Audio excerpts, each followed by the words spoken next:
అన్న డెసిషన్ అనేది రాంగ్ అన్న. ఎవరి పని వాళ్ళు చేసుకుంటూ వెళ్తున్నారు. డిప్యూటీ సీఎం అనేది దాదాపు ఒక సీఎం లెవెల్లో పవన్ కళ్యాణ్ గారు సీఎం లెవెల్లో చేస్తున్నారు.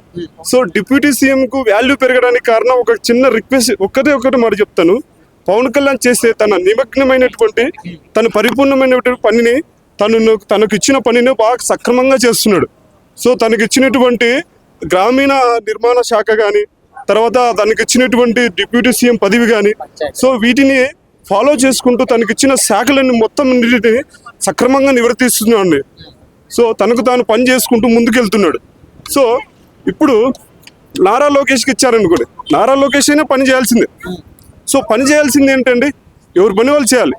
మన పవన్ కళ్యాణ్ గారు ఏంటంటే కొంచెం వాల్యుబుల్గా తన పని తాను చేసుకుంటూ ఉంటే ఫేమస్ అయిపోయాడు. ఆల్రెడీ పవన్ కళ్యాణ్ గారు ఫేమస్.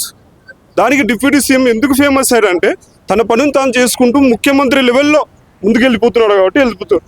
ఇది వాళ్ళు కొందరు మంత్రులు ఏం చేశారంటే జీర్ణించుకోలేక రెండో సీఎంగా నారా లోకేష్ ఉండాలంటున్నారు. అది తప్పండి. ఉండకూడదని కాదు, తప్పండి, అనకూడదు.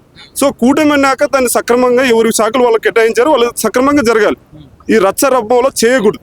అంటే ఇప్పుడు నెక్స్ట్ కాబోయే సీఎం కూడా మాకు నారా లోకేష్ అనే విధంగా కొంతమంది అంటున్నారు.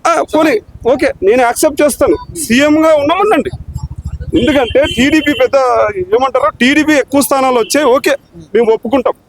మేము ఒక జనసేన కార్యకర్తగా ఒక పవన్ కళ్యాణ్ అభిమానిగా నేను ఒప్పుకుంటాను. కానీ డిప్యూటీ సీఎం మాత్రం మా పవన్ కళ్యాణే ఉండాలి. సో ఫ్యూచర్లో సీఎం అవుతాడు అనేది నమ్మకం మాకు ఉండాలి. సో మాకుంది. సో సీఎం కావాలి, డిప్యూటీ సీఎం కావాలని కోరిక ఉంటుంది.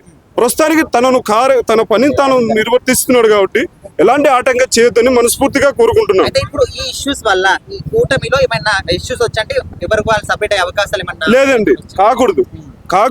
దాదాపు 10 సంవత్సరాలు చంద్రబాబు నాయుడు గారే సీఎం ఉండాలని తన మనసులో మాట బయట పెట్టిన పవన్ కళ్యాణ్ గారు ఎందుకు విడిపోతారండి? 2022 లేదా 2023 ఆగస్టులో అరెస్ట్ అయినప్పుడు తను చూడ్డానికి, చంద్రబాబు నాయుడు చూడ్డానికి పవన్ కళ్యాణ్ ముందుకెళ్ళి నేను ముందుకెళ్తున్నాను, టీడీపీతో కలిసి నేను ముందుకెళ్తున్నాను, నా కార్యాచరణను నా మాటను మీరు అభిమానించి నన్ను మీ అభిమాన కుండలో పెట్టుకున్నారు కాబట్టి నేను టీడీపీతో కలిసి ముందుకెళ్తున్నారు, నన్ను ఆదరించనని చెప్పి పవన్ కళ్యాణ్ గారు టీడీపీలో కలిసారే తప్ప ఏదో స్వార్థం కోసం కలిసలేదు. ఒకవేళ ఇప్పుడు ఈ ఇష్యూస్ వల్ల జనసేన ఏమైనా సపరేట్ అయితే కూటమి ప్రభుత్వం పరిస్థితి ఏంటి? సపరేట్ కాకూడదండి. కూటమి పరిస్థితి ఏంటంటే ఏమి కాదు, ఎవరికి వాళ్ళు పోటీ చేసుకుంటారు, ఎవరికి వాళ్ళకు విజయాలు పరంపరలో చూసుకుంటారు. సో ఎవరికి వారు పరంపరలో చూసుకున్నప్పుడు దయచేసి ఈ కూటమిని విడగొట్టొద్దని మంత్రులు కూడా దయచేసి చెప్తున్నానండి. ఎవరే కానీ మంత్రుల్లో ఎమ్మెల్యేలారా, కూటమి ప్రభుత్వంలో ఉన్న ఎమ్మెల్యేలారా, ప్లీజ్ దయచేసి వినండి. ఎవరికి వాళ్ళు ఏమి సజెషన్లు కానీ, ఎవరికి వాళ్ళు లోపల ఉన్నటువంటి బయట పెట్టడం కానీ, ఆ మాటలు డిప్యూటీ సీఎం నారా లోకేష్ ఉండాలి, తర్వాత నెక్స్ట్ సీఎం నారా లోకేష్ ఉండాలి, ఇవన్నీ అనకూడదండి. చంద్రబాబు నాయుడు ఏం చెప్తే ఏం చేస్తే అదే జరుగుతుంది. సో దానికి సంబంధించి ఏంటంటే నేను ఒకటే చెప్తున్నాను, డిప్యూటీ సీఎంగా పవన్ కళ్యాణ్ గారే ఉండాలి. ఇంకోటి ఏంటంటే చంద్రబాబు నాయుడు డెసిషన్ ఆధారపడి ఉంటుంది కాబట్టి ఆయన ప్రకారం ఆల్రెడీ హైకమాండ్ సీరియస్ అయింది. పవన్ కళ్యాణ్ కాకుండా నారా లోకేష్ డిప్యూటీ సీఎంగా ఉండాలని అంటే అది హైకమాండ్ ఆల్రెడీ సీరియస్ అయ్యి ఇప్పుడు డిప్యూటీ సీఎం గురించి మాట్లాడవద్దు అని ఆల్రెడీ అనౌన్స్ చేశాడు పవన్ కళ్యాణ్ గారు.